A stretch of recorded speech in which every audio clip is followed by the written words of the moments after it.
Kalkan şelalesinde dostlar bakın.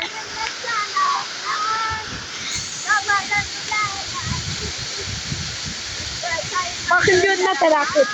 Bakın kalkala şelaleye taraf gittim.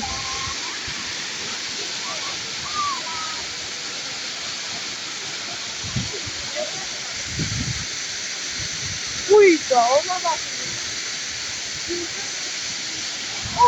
Geçey arazisi var. Gelince de biraz daha bakarsınız dedim bunu. Su bura gelir yani.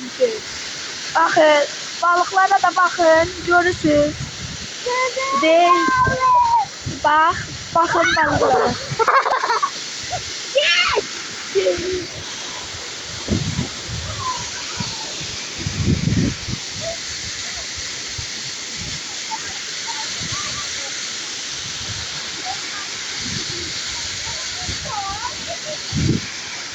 Bakın görünüyor zaten şurada. Üstün solda.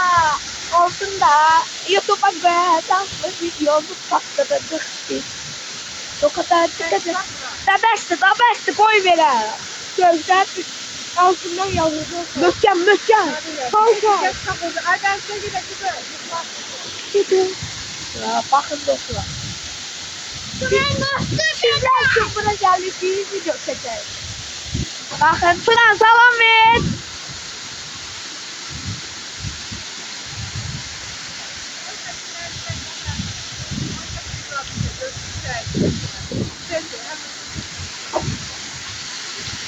Salam. Neden? Turan kullanma orada yıkılarsan.